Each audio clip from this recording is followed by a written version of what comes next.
கடகராசி அன்பு சொந்தங்களுக்கு வணக்கங்க. காலபுருஷனுடைய 4வது ராசி. லட்சியத்தை நோக்கி ஓடிட்டே இருப்பீங்க. ஒரு அன்பான குணம், தன்மையான குணம் உங்ககிட்ட அதிகமாகவே இருக்குது. உங்களை மாதிரி யாராலையும் அன்பாக இருக்க முடியாது. குடும்பத்து மேலே ரொம்பவே கேராக இருப்பீங்க. இதுதான் கடகத்தோட ஸ்பெஷல்னே சொல்லலாம். இவங்கள மாதிரி யாரும் அன்பாக இருக்க முடியாது. குடும்பத்து மேலே நிறைய கேராக இருப்பாங்க. இதுதான் கடகத்தோட ஸ்பெஷலே. நான் முன்னாடியே சொல்லியிருப்பேன். எதுலேயும் தன்னம்பிக்கையை விட மாட்டாங்க. யார் சொன்னாலும் கேட்பாங்க. இவங்க சொன்னாலும் கேட்பாங்க, அவங்க சொன்னாலும் கேட்பாங்க. ஆனால் கடைசியில் முடிவெடுக்கிறது என்னமோ கடகராசி தான் எடுப்பாங்க. தன்னம்பிக்கையோட எந்த விஷயத்தையும் செய்யணும்னு ஓடிக்கிட்டே இருப்பாங்க. உழைப்பில் முன்னேற்றம் அடைஞ்சே தீரணும் ஓய்வெடுக்கவே மாட்டீங்க. விடாமுயற்சி விஸ்வரூபம் எடுக்கும் அப்படிங்கிற ஒரு விஷயத்திற்கு உதாரணம் அப்படின்னா அது கடகராசி தான். கிரக பயிற்சினால நிறைய பேருக்கு நல்ல யோகமும் இருக்கு, பலகீனமும் இருக்கு. அதை பத்தி நம்ம இப்போ முழுசா பார்க்கலாம். கடகராசிக்கு இந்த வருஷம் ஒரு விசேஷமான வருஷங்க. ஏன்னா இந்த வருஷத்தில் எதிர்பார்க்காத மாற்றங்கள் நிறைய இருக்குது. ஏன்னா எல்லா வருஷமும் ஒரே ஒரு கிரகம் தான் பயிற்சி ஆகுது. இந்த வருஷம் எல்லா கிரகமும் பயிற்சி ஆகுது. ஆல்ரெடி சனி பகவான் பயிற்சி ஆயிட்டாரு, குரு பகவான், ராகு கேது பயிற்சி ஆகுறாங்க. இந்த 3 கிரக பயிற்சியும் இந்த வருஷத்தில் ஒரு பயங்கரமான யோகத்தை கடகராசிக்கு கொடுக்க போகுது. நீங்களே எதிர்பார்க்காத மாற்றங்கள்ல நிறைய நடக்க போகுது. அப்போ எல்லோருமே ஒரு தடவை உங்கள் ஜாதகத்தை எடுத்து பார்த்துக்கணும். ஏன்னா ஏதாவது ஒரு தசா புத்தி உங்கள் ஜாதகத்தில் மாறுதான்னு செக் பண்ணிக்கோங்க. ஏன்னா இந்த வருஷத்தோட ராஜாவா சூரியன் வர்றாரு. அப்போது நிறைய சேஞ்சஸ் நடக்க போகுது. நேர்மையான மாற்றங்கள் எல்லாமே உங்களுக்கு நடக்கக்கூடிய அமைப்பு நிறையவே இருக்குது. இந்த வருஷத்தில் என்ன ஒரு வித்தியாசமான பலன் அப்படின்னா, இந்த வருஷத்தோட லக்கணம் பாருங்கள், பொதுவாக பிறக்கிறதே கும்பம் லக்கணத்தில் தான் பிறக்குது. ராசி சுவாதி நட்சத்திரத்தில் பிறக்குது. இந்த வருஷம் எல்லாமே ராகு பகவானோட ஆதிக்கம் தான் அதிகமாக இருக்க போகுது. பிரம்மாண்டங்கள் அதிகமாக இருக்குது. இந்த பலனை நீங்கள் முழுமையாக பாருங்கள். என்னென்ன ராசிக்கு என்னென்ன பலன்னு சொல்கிறேன். கடகராசியை பொறுத்த வரைக்கும் இந்த வருஷத்தில் ஒரு சுமையை தூக்கி கீழே இறக்கி வைக்க போகிறீங்க. என்னப்பா இப்படி சொல்கிறீங்களே அப்படின்னு கேட்குறீங்களா? ஆமாங்க, இத்தனை வருஷமாக நீங்கள் மனசில் சுமந்துட்டு இருந்த சுமையை தூக்கி கீழே வைக்க போகிறீங்க. வேற என்ன? கஷ்டந்தான். அந்த கஷ்டத்தினால இத்தனை நாளும் நீங்கள் பட்ட வேதனை ரொம்பவே அதிகங்க. அது என்ன சுமை அப்படின்னு தானே கேட்குறீங்க. வீடு வாங்குறதுல பிரச்சனை, பூமி வாங்குறதுல பிரச்சனை, கணவன் மனைவிக்குள்ள பிரச்சனை, தொழிலில் பிரச்சனை, பிள்ளைகளுக்கு படிப்பு மந்தமாக இருக்குது. இந்த மாதிரி எல்லா விஷயத்தையும் படாத கஷ்டத்தை பட்டு அனுபவிச்சிட்டீங்க. இப்போ சனி பகவான் உங்கள் ராசியில் உட்காந்துட்டாரு. சனி கொடுக்க யார் தடுப்பார் அப்படின்னு ஒரு பழமொழியே இருக்குங்க. சனி நல்லா இருந்தால் எந்த ஒரு பிரச்சனையும் உங்களுக்கு வராது. அஷ்டம சனி 2.5 வருஷம் உங்களை ஆட்டி படைச்சிருச்சு. சனி கெட்டு போயிருந்தா கண்டிப்பாக நடக்கிற விஷயத்தை யாராலையும் தடுக்க முடியாது. இந்த 2.5 வருஷமாக உங்களுக்கு அப்படி தான் இருந்தது. நரக வேதனையை பார்த்துருப்பீங்க. உடம்புல உயிர் மட்டும்தான் இருக்குது, வேற எதுவுமே இல்லை அப்படின்னு சொல்கிற அளவுக்கு நொந்து நூலாகி வந்திருப்பீங்க. அத்தனை கஷ்டத்தான். ரொம்பவே பணத்தில் கூட ஒரு 10 ரூபா கூட கொடுத்து உதவி செய்ய யாருமே இல்லை, அந்த 10 ரூபா கூட என்கிட்ட இல்லை அப்படின்னு சொல்கிற அளவுக்கு ரொம்பவே கஷ்டத்தை அனுபவிச்சிருப்பீங்க. லைஃப் அப்படின்னா என்னடா லைஃபு அப்படிங்கிற போகிற நிலைமைக்கு ஆளாகி வந்திருப்பீங்க. உயிரை கொடுத்து உதவி பண்ணவங்க கூட இப்போ நமக்கு உதவி பண்ண மாட்டேங்கிறாங்களே அப்படின்னு நினச்சிட்டு வாழ்ந்துட்டு இருந்திருப்பீங்க. இந்த 2 வருஷத்துலேயும் ஒரு நல்ல பலனே இல்லை. நிம்மதியாக தூங்கியே ரொம்ப நாள் ஆகுது அப்படின்னு சொல்லக்கூடியவங்க கடகராசிக்காரங்க.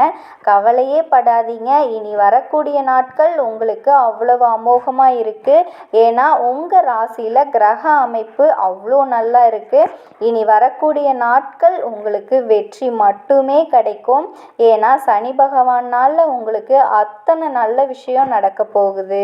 எதில் எடுத்தாலும் பிரச்சனை, பயங்கரமான பிரச்சனை, வழக்கு பிரச்சனை, கோர்ட்டு கேஸு பிரச்சனை, திருமண தடை. நல்ல எனக்கு ஒரு நண்பனாக இருந்தான், எனக்கு க்ளோஸ் ஃப்ரெண்டாக இருந்தான், ஆனால் அவன் கூட முதுகில் குத்திட்டான். கடன் பிரச்சனை, எதிரி பிரச்சனை, அத்தனை கஷ்டம். யாரை நீங்கள் நம்பினாலும் அவங்க ஏமாற்றிட்டு தான் போயிருப்பாங்க. இந்த ஒரு 2.5 வருஷத்தில் நல்ல பலன் உங்களுக்கு நடந்திருக்காது. எந்த ஒரு விஷயத்துலையும் வீடு இடம்லாம் வாங்கியிருப்பீங்க, தொழில் செஞ்சுருப்பீங்க, ஆனால் அதுலையெல்லாம் காசை போட்டு அவமானப்பட்டு கடனாளியாக நின்றுட்டு இருந்திருப்பீங்க. ஆனால் இப்போ அப்படி இல்லை. அஷ்டம சனி உங்களை விட்டு சுத்தமாக விலகிருச்சுங்க. இனி வரக்கூடிய நாட்கள் எல்லாமே உங்களுக்கு சூப்பராக இருக்க போகுது. 12ல் குரு, 2ல் கேது, 8ல் ராகு, 9ல் சனி. அதனால் எந்த ஒரு பாதிப்புமே உங்களுக்கு இருக்காது. ஏன்னா சனி உச்சமாயிருவார், உங்களுக்கான புது வாழ்க்கையை கொடுக்க போகிறாரு. இத்தனை நாட்கள் நீங்கள் வாழ்ந்த வாழ்க்கையெல்லாம் வேற, இப்போ வாழக்கூடிய வாழ்க்கை வேறையாக மாறப்போகுது.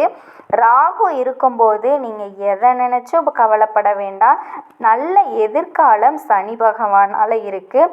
இந்த 5 வருஷமும் பட்ட கஷ்டத்துக்கு இந்த 2.5 வருஷம் நல்லது நடக்க போகுது. வேலை கிடைக்கும். வேலை மட்டும் இல்லாமல் நீங்கள் செஞ்ச வேலையில் ப்ரமோஷன் கிடைக்கும். அதாவது நான் 10 வருஷம் 15 வருஷமாக ஒரு கம்பெனியில் வேலை பார்க்குறேன், ஆனாலும் நான் அதே பதவியில் தான் இருக்கேன் அப்படின்னு சொல்லி வருத்தப்பட்டுட்டு இருந்தீங்க. ஆனால் இனி வரக்கூடிய நாட்கள் உங்களுக்கு வேலையோடு சேர்ந்து ப்ரமோஷனும் கிடைக்க போகுது. கடக ராசி இந்த வருஷம் நிறைய பேர் வீடு கட்டுவீங்க. திருமண தடை, அதாவது எனக்கு வரன் பார்த்து திருமணம் அளவுக்கு வந்தும் கூட அது எனக்கு தடங்கலாக இருக்குது அப்படின்னு சொல்லி இருந்துட்டு இருந்தீங்க. கடகராசி இப்போது திருமணம் நிறைய பேருக்கு நடக்கும். 2வது திருமணமாக இருக்கட்டும், காதல் திருமணமாக இருக்கட்டும், எந்த ஒரு திருமணம் தடையும் எல்லா தடையும் விலகி இப்போ நல்ல விஷயங்கள்லாம் நடக்க போகுது. ஏதாவது இட பிரச்சனையில் கோர்ட்டு கேஸு வம்பு வழக்குன்னு அலைஞ்சிட்டு இருந்தீங்கன்னா அது எல்லாமே இப்போ தீரப்போகுது. இப்போது உங்களை விட்டுட்டு போன நண்பர்கள் எல்லாம் உங்களை சேர போகிறாங்க. பிள்ளைகளுக்கு இருந்த படிப்பு மந்தத்தன்மை நீங்க போகுது. நீங்கள் ஏதாவது ஒரு விஷயத்திற்கு கடன் வாங்கணும் அப்படின்னா கூட இப்போ பேங்க்கில் லோன் கிடைக்கிறதுக்கான வாய்ப்புகள் இருக்குது. எந்த ஒரு விஷயத்தையும் பொறுமையாக செயல்படுத்துங்க, அமைதியாக இருந்து செயல்படுத்துங்க. நிச்சயமாக உங்களுக்கு கிடைக்கக்கூடிய வாழ்க்கை வெற்றியாக தான் இருக்கும்.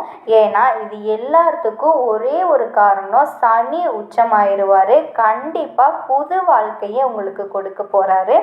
ராகு இருக்கும்போது நீங்கள் எதுக்காகவும் பயப்படாதீங்க. அதே மாதிரி குரு பார்த்தா கோடி நன்மை அப்படின்னு ஒரு விஷயம் இருக்குல்ல, அதை ஞாபகத்தில் வச்சுக்கோங்க.